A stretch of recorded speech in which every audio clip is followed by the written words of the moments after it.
Muito bem, vamos fazer agora as questões envolvendo líquor. E para nós entendermos um pouquinho sobre líquor, é importante saber fazer análise básica. E para isso eu vou ser muito objetivo e específico, porque eu falei sobre isso no tópico meninges, que tem um vídeo só sobre as meninges, e eu expliquei um pouquinho de como funciona esse processo aqui que tem a barreira hematoencefálica.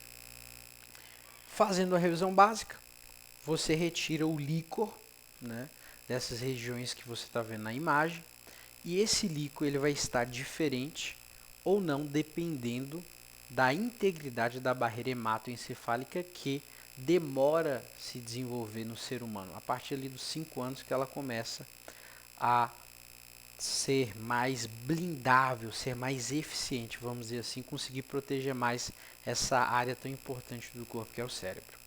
Então, retirei o líquor, imagina que eu peguei um copo, coloquei em 2 copos transparentes de vidro esse líquor aí da medula, aí da região do cérebro.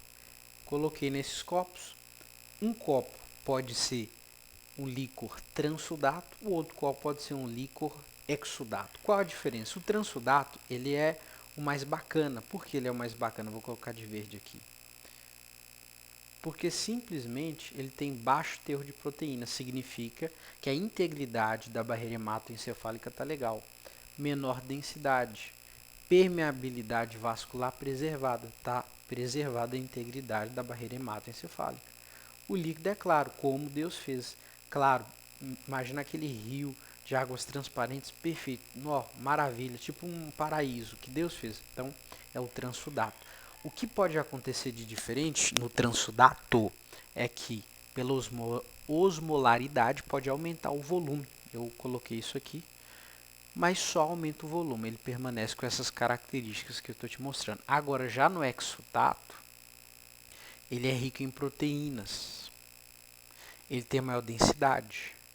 Isso mostra uma permeabilidade vascular maior. O líquido é turvo. Logo, eu entendo que a integridade da barreira hematoencefálica está comprometida. Então, está acontecendo um processo provavelmente inflamatório. Quando eu analiso esses 2 copos aí com líquido, com líquor transudato e exudato, eu percebo que o exudato está opaco e o transudato transparente. Eu percebo que há uma modificação, olha só, no transudato, quando eu comparo ele com o exudato. As quantidades são maiores, por exemplo, quando eu falo sobre densidade, quando eu falo de proteína total, proteína, relação líquido-soro, quando eu falo de desidrogenase lática, quando eu falo de LDH sérica, relação líquido-soro, quando eu falo de hemácias, contagem celular, sempre o exudato tem uma quantidade maior, e isso porque existe uma alta permeabilidade. Aí quando eu falo de coagulação, por exemplo, espontânea, é possível no exudato. Agora, no transudato, não, porque ele tem as quantidades corretas de densidade, de proteína, da desidrogenase lática, do LDH sérico.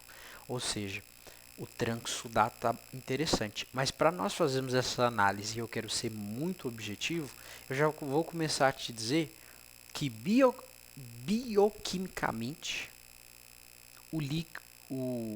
quando nós analisamos esse líquor, devemos ter em mente as funções da barreira hematoencefálica, né?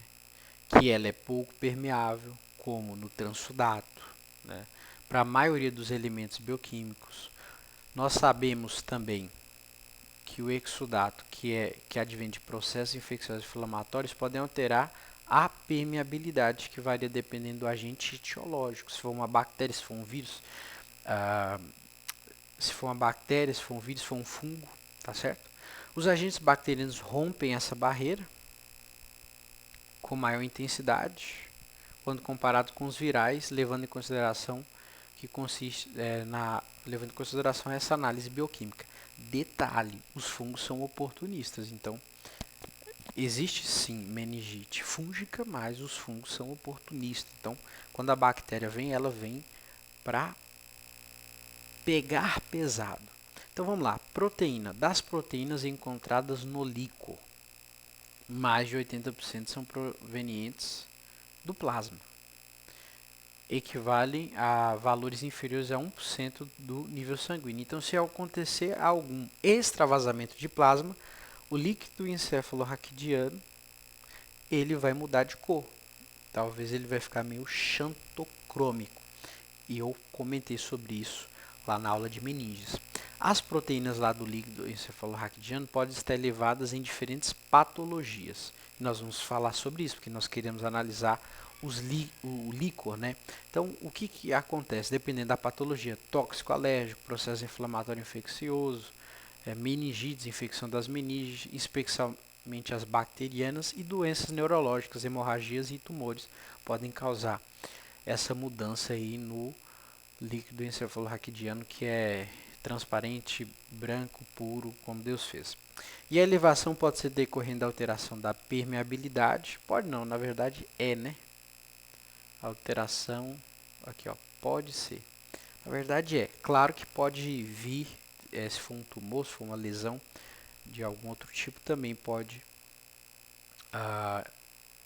ser motivo pelo qual, né, esse líquido encefalorraquidiano muda. Então aqui você tem aqui o aqueduto de Sylvius, né? Então vem um neuro, coloca lá a agulha e em gota vai colhendo esse líquido. Então vamos lá, integridade da barreira hematoencefálica. Veja, eu estou sendo muito específico, eu estou lendo o que eu estou dizendo, eu não estou dando voto nem ilustrando demais, ó, presta atenção. Para avaliação da integridade da barreira hematoencefálica, pode-se utilizar um índice obtido pela proporção entre os níveis de albumina no líquor, miligrama por decilitro, e no soro, grama por litro. Normalmente o valor encontrado é menor que 9, né?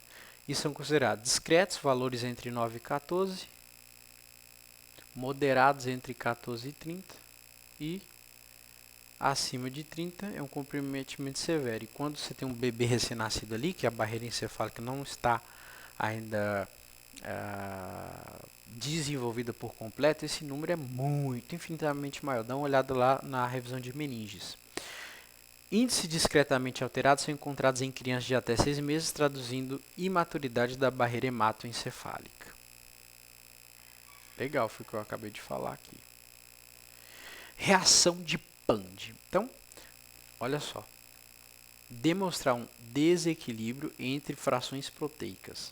Agora a gente vai falar da albumina e globulina. Eu iria falar ali no início aqui, ó, mas aqui está escrito bem aqui, não sei se você percebeu, mas vamos falar aqui. A albumina, ela é uma proteína grande, então se ela está passando ali na barreira hematoencefálica, se eu estou conseguindo dosar ela, então a barreira hematoencefálica está com a sua integridade muito comprometida. E eu também tenho outras proteínas, como as que nós iremos denominar de globulinas, que serão dosadas, tá? Então, demonstrar um desequilíbrio entre essas frações proteicas, né? Maior concentração de globulinas é algo positivo, tá bom? E isso daí é utilizado para detectar alterações em doenças infecciosas crônicas, como neurosífilis, né?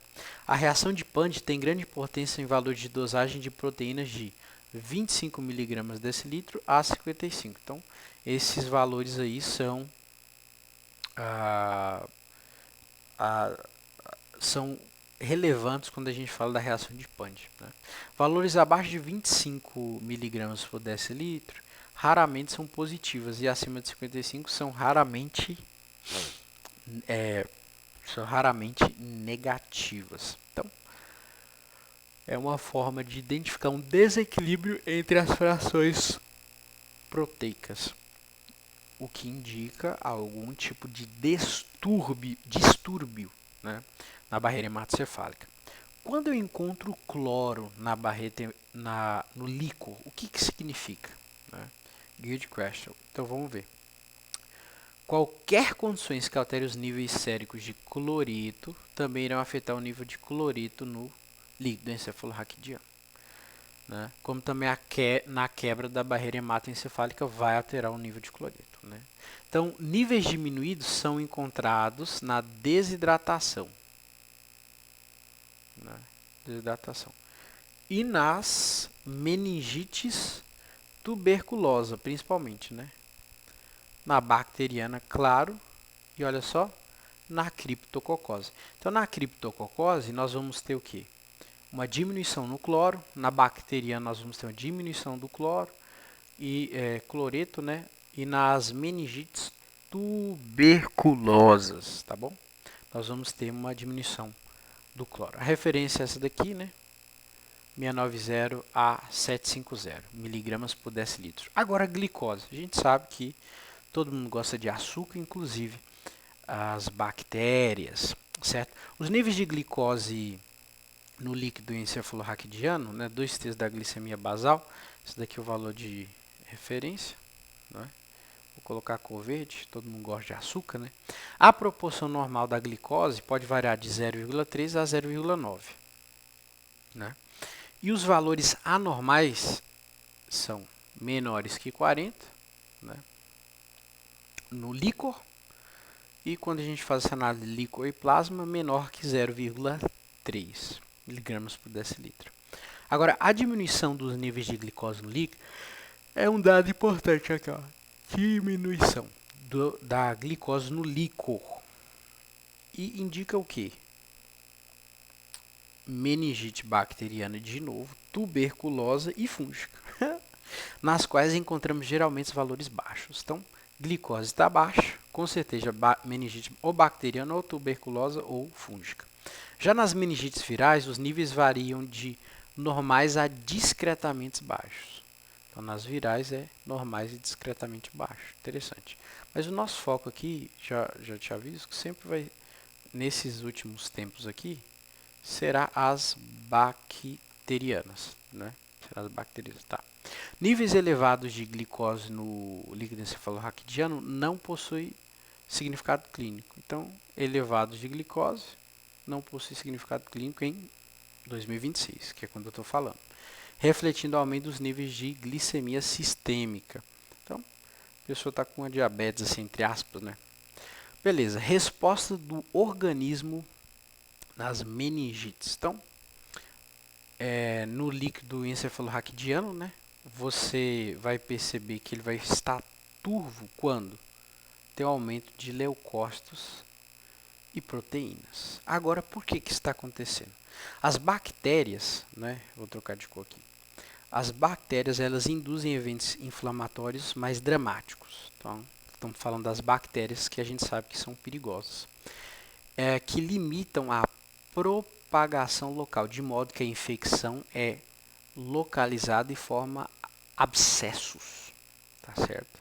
A inflamação e o edema podem ser de alto risco. Então, a inflamação e o edema pode ser de alto risco. Se você ver lá o vídeo de meninite, você vai entender o porquê. Pode ser de alto risco, pode gerar choque e tal. Não vou explicar aqui para eu ser bem objetivo. Então, você tem aí um líquido encefalorraquidiano turvo, né? Você tem aí um aumento de proteínas, de leucócitos. Agora, quando a gente fala de diagnóstico laboratorial, pensando nessas infecções do sistema nervoso central, tá certo? Então vamos lá. Devido à gravidade de infecções do sistema nervoso central, o laboratório deve estar preparado para... Isso daqui é bem conversa de pessoal que trabalha em laboratório, né? Preparado para realizar o diagnóstico de modo mais rápido e preciso. Então, olha só. Material clínico. Líquido encefalorraquidiano. Sim, o líquor. Vou começar só a falar líquor, porque senão... A amostra colhida em tubo estéreo e encaminhada com urgência, não refrigerar. Beleza. Amostras refrigeradas podem inibir e até impedir o crescimento dos micro-organismos lá, né? Volume mínimo de 1 ml para bactérias.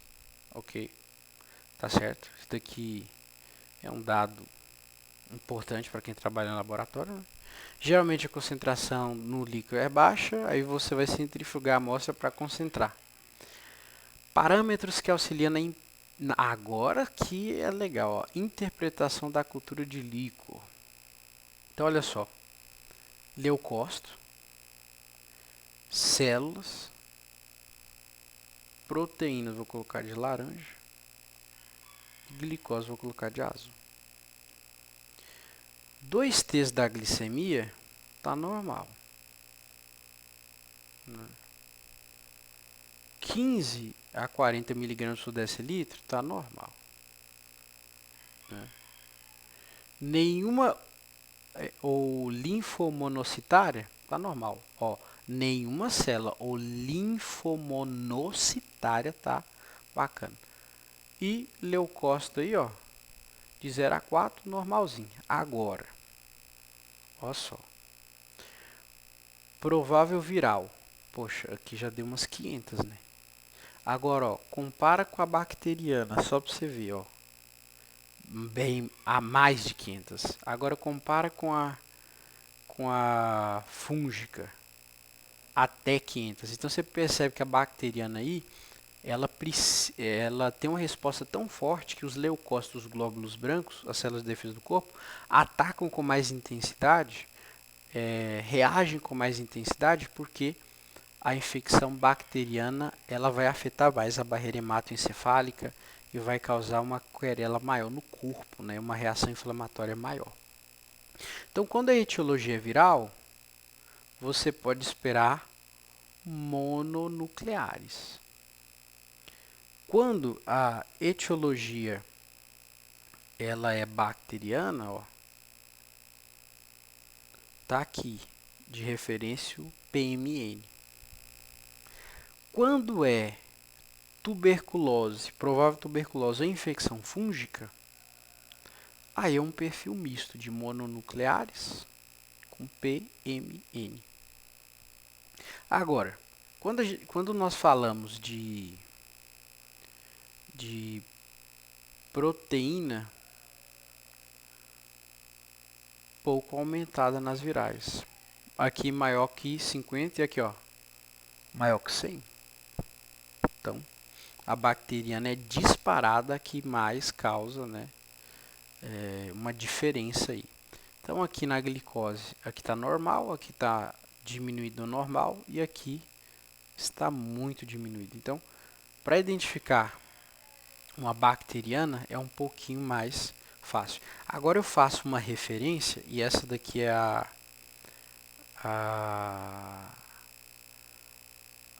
a única referência que eu vou fazer sobre um ponto que eu falei no vídeo de meningite, que diz respeito à análise do líquor. Essas características que eu estou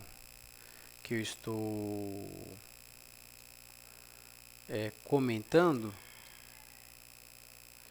elas são importantes para você compreender que sem uma análise laboratorial, eu sei que é meio óbvio que eu vou dizer, mas às vezes o óbvio precisa ser dito, né?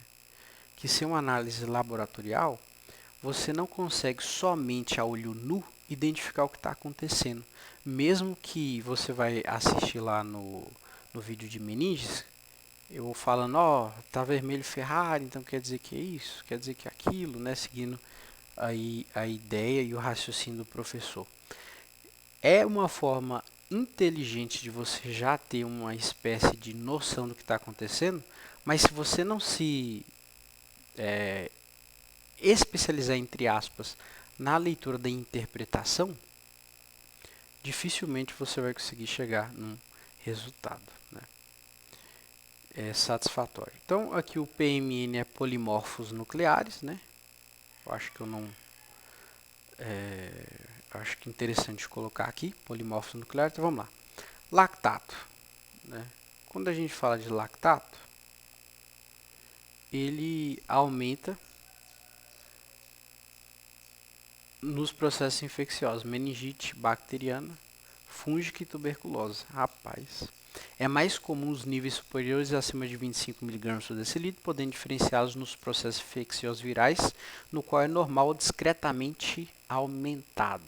Então, nos vírus, né? Normal ou discretamente aumentado. Agora, na bacteriana, na fúngica, na tuberculose é muito aumentado. Eu acho que esse raciocínio já ficou bem claro, né, pra gente. A desidrogenase lática, né, pode auxiliar na diferenciação entre acidentes de punção recentes e hemorragias intracranianas. Essa daí vale a pena olhar a imagem, né? Tem um vidrozinho, né, se colocasse aqui do vidrozinho, e aí você tem uma imagem lá que tem um líquor, né? E aí você tem aqui, lá nessa imagem do líquor, um sangue bem vermelho. E, peraí, quer ver? E na outra você tem também um sangue, só que é um sangue mais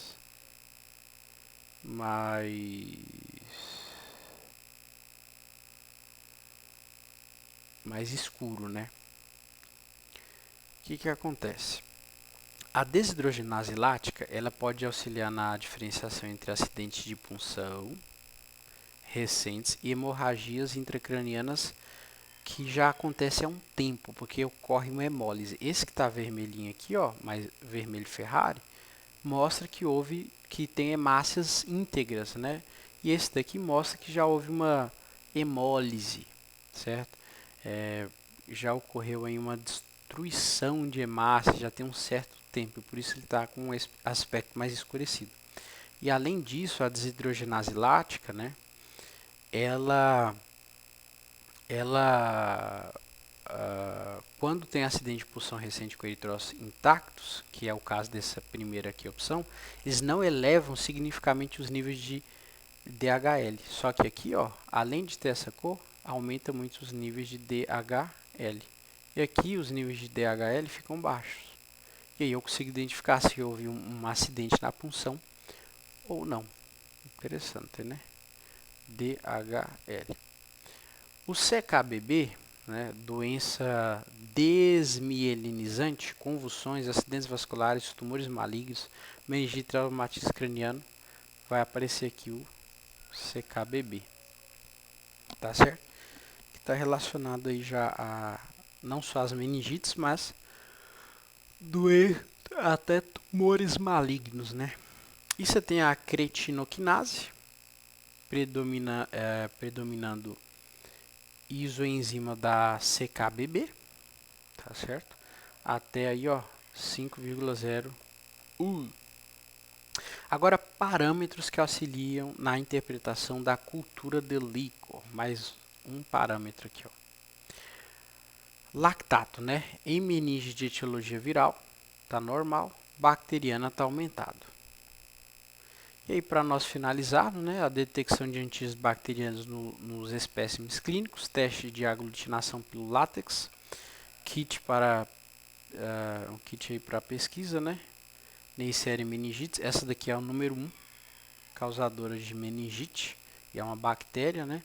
Você tem a pneumonia aqui, a influenza, Streptococcus agalacti, na verdade a áurea, né, também é complexa, né? E essas daí são métodos para o diagnóstico. Então vamos resolver as questões aqui. A meningite é uma doença grave, causa de inflamação das meninges, membrana do cérebro, medula espinhal. É uma doença endêmica no Brasil, ou seja, casos são esperados o ano todo, mas são mais comuns no inverno e no verão, dependendo do tipo de meningite. Em relação ao líquor na meningite, é correto afirmar que a meningite bacteriana clássica tem aumento de leucócitos, com predomínio de polimorfonucleares, redução de glicose e proteínas normais. Não. A gente viu que as proteínas, ó, as proteínas aumentam, né? Você vê aqui, cadê? Bacteriana aqui, ó, as proteínas aumentam. Então, não pode ser esse aqui. Beleza. Meningite viral tem aumento de leucócitos com predomínio de mononucleares. Ok. Redução da glicose e aumento das proteínas. No vírus aqui, ó, é mononucleares, ok. Tem um aumento, assim, de leucócitos? Tem. Predomínio mononuclear? Sim. Redução da glicose? Aqui, ó, viral. Normal, né? Então, você não tem a redução da glicose. E aumento das proteínas, a gente sabe que que é bem pouquinho se aumentar, normais ou um pouco aumentadas, né? Então, não é certeza, então redução da glicose aqui e aumento da proteína. Meningite viral tem aumento de leucócitos com predomínio mononucleares, redução intensa. Então já não é, né? É viral, não tem nada intenso na viral. Meningite fúngica tem aumento de leucócitos com predomínio polimorfos nucleares, redução intensa de glicose e, ó, intensa de glicose e aumento das proteínas. Então, ó, você vai lá, é perfil misto, então pode ser polimorfos nucleares, ok. Leucócitos até 500, não aumenta tanto assim. Proteínas maior que 50, normal diminuída na glicose. E aí está dizendo, ó, a redução intensa de glicose. Daí não é verdade, né? Então, só sobrou a letra E. Meningite fúngica tem aumento de leucócitos, com predomínio de mononucleares, verdade. Redução ou manutenção da glicose, ok. E aumento das proteínas. Tem um aumento das proteínas aqui, ó.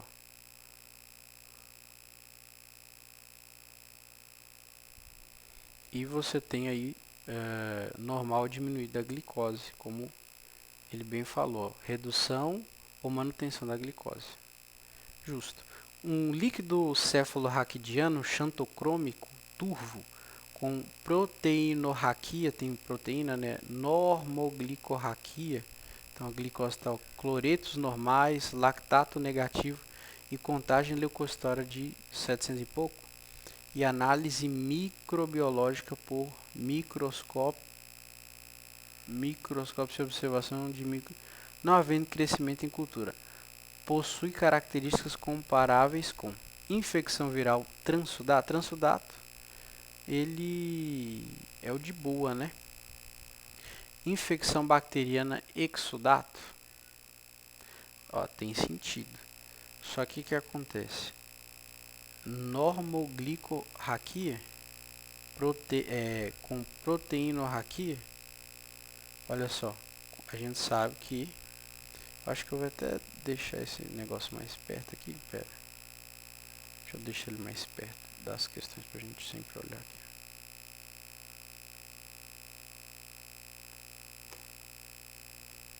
Então, nós sabemos, ó, que quando a gente fala de bacteriana, nós temos um aumento grande de proteínas e uma glicose diminuída. Aqui, ó, você tem uma normoglicorraquia. Então não pode ser infecção bacteriana. Não pode ser infecção bacteriana. Quando a gente olha aqui para glicose, você vê que a viral está normal, né? Então pode ser viral. Aí viral você tem aqui, viral você tem aqui e tem a fúngica, né? Na fúngica pode ser normal diminuída, então não vou descartar a fúngica também não. Então eu descartei essa, descartei as bacterianas, sobrou as virais e infecção fúngica. Aí o que acontece? Turvo, proteinorraquia 72 miligramas, ó. Proteinorraquia 72 pode ser fúngica e pode ser viral, né? Pode ser fúngica, pode ser viral. Cloretos normais, lactato negativo e contagem leucocitória de 723. Então, ó, contagem leucocitória, ó. Aqui é até 500. Até 500. Provável etiologia viral de 0 a 500. E ali, ó, lá é 700 e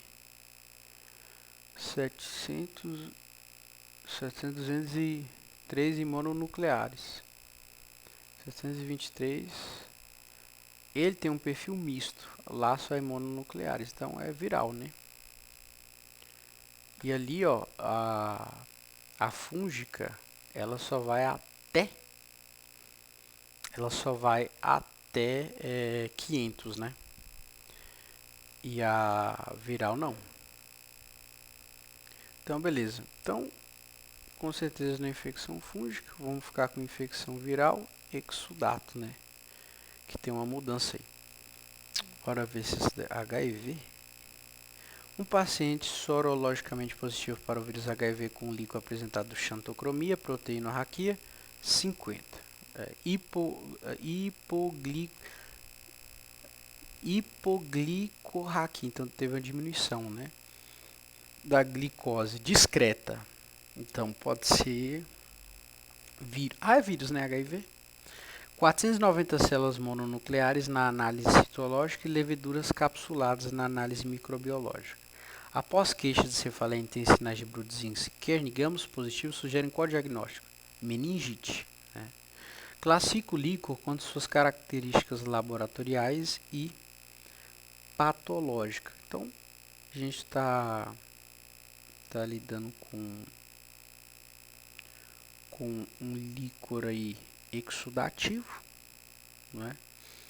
Que indica aí uma infecção, né? Basicamente, de maneira bem simplória, exudativo. O que é interessante analisar aqui? Espera aí que travou o negócio aqui. O que é interessante analisar aqui? Que o HIV é um vírus, né? E você vê ali a palavra discreta, né? Relacionado com o indicativo. Ah, tá. Brudzinski e Kernig, é isso que eu queria comentar. Brudzinski e Kernig são sinais, quando positivos, que indicam, né? Indicam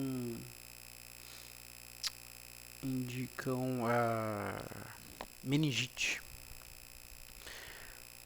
Aqui você já tem criptococose e tal. Eu vou acabar aqui porque senão vai ficar muito grande esse vídeo. Então, beleza. Uma revisãozinha interessante, né? Eu acho que deu pra comparar legal.